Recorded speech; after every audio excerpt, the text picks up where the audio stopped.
The Beckoning Light in Ravenwood Forest. Every town had its ghost stories, but none compared to the stories of Ravenwood Forest.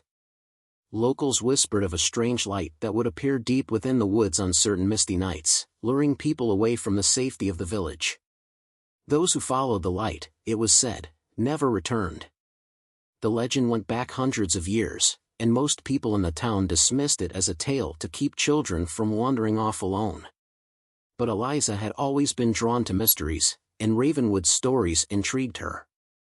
Eliza had recently moved back to her hometown to take care of her ailing mother. One evening, while going through some of her mother's belongings, she found an old journal with worn, brittle pages.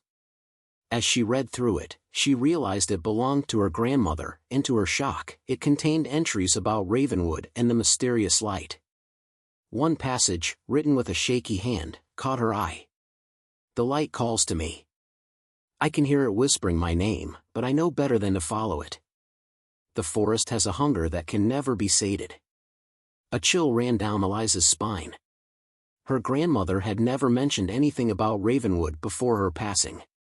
Driven by a curiosity she couldn't explain, Eliza decided that she had to see the forest for herself. She told herself she'd only go to the edge and have a look, just to prove the stories were nonsense. The evening air was cold as she walked toward the edge of Ravenwood. The fog rolled in thick and heavy, curling around the trunks of the trees like pale, ghostly fingers. She took a few steps forward, and suddenly everything around her went eerily quiet. The usual sounds of crickets, rustling leaves, and distant animal calls fell silent. Just as she was about to turn back, a faint glow appeared deeper in the forest. Her breath hitched. It was a soft, warm light, almost like the flicker of a lantern. She tried to shake off the feeling of unease, but she was drawn to it, mesmerized. Against her better judgment, Eliza stepped off the trail and moved deeper into the forest. The light floated in the distance, beckoning her forward. As she followed, it moved further away, keeping a constant distance but always within sight. The trees seemed to close in around her, their branches clawing at her hair and clothes. With each step, the light grew brighter, more alluring. She tried to convince herself that it was just someone else out for a walk, maybe even someone playing a prank.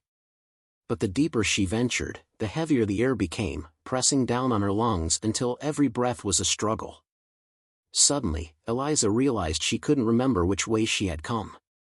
She turned in a circle, hoping to catch a glimpse of the trail, but the trees all looked the same, their twisted trunks and gnarled branches blending together in the dim light. The only constant was the flickering light ahead of her. "Hello," she called out, her voice barely above a whisper. It seemed to be swallowed by the fog, which had grown so thick that she could barely see her own hands. But she kept moving forward, hypnotized by the strange glow. Her footsteps felt heavy, as if the ground itself were pulling her down. Then she heard it, a faint voice, drifting through the trees. "Eliza." Her heart froze. The voice was soft, melodic, and unmistakably familiar. It sounded like her grandmother. She hadn't heard that voice since she was a child, but the memory was as clear as day. She wanted to call out, to respond, but fear clamped down on her throat, silencing her. "Eliza, come closer." The voice sent shivers down her spine, but she couldn't stop herself. She took another step, and then another, until she found herself standing in a small clearing. The light was no longer floating ahead of her. It was right there in front of her, hovering in the center of the clearing, pulsating with a strange, otherworldly energy. She could see now that it wasn't a lantern or a flashlight. It was something else entirely, something unnatural. The light seemed to twist and pulse, shifting between shapes as if it were alive. "Eliza." The voice came again, more insistent this time, and Eliza's heart hammered in her chest. She took a step closer, unable to resist its pull. As she reached out to touch the light, something cold and clammy wrapped around her wrist. She gasped and tried to pull away, but the grip was too strong. She looked down, and to her horror, she saw a hand with long, bony fingers and skin stretched tight over the bones, as if it hadn't seen life in decades. She looked up and saw her grandmother's face, but it was twisted, hollow. Her eyes were empty black pits, and her mouth stretched into a twisted grin that seemed to split her face in half. "Eliza, you came to me," her grandmother's voice hissed, though her mouth didn't move. Eliza struggled, but more hands emerged from the shadows around her, grabbing her arms, her shoulders, her legs. They were all faces she recognized, relatives she hadn't seen in years, friends she'd lost touch with, neighbors who had vanished. Their eyes were empty, their skin as pale as the fog that surrounded them. The hands pulled her down, dragging her into the earth. She screamed, but her voice was lost in the fog, swallowed by the darkness. She clawed at the ground, her fingers digging into the cold, damp soil, but the hands were relentless, pulling her deeper. Just as her head was about to sink below the surface, she looked up and saw the light again. It had changed, taking on a shape, a twisted, skeletal figure with hollow eyes and a wide, empty smile.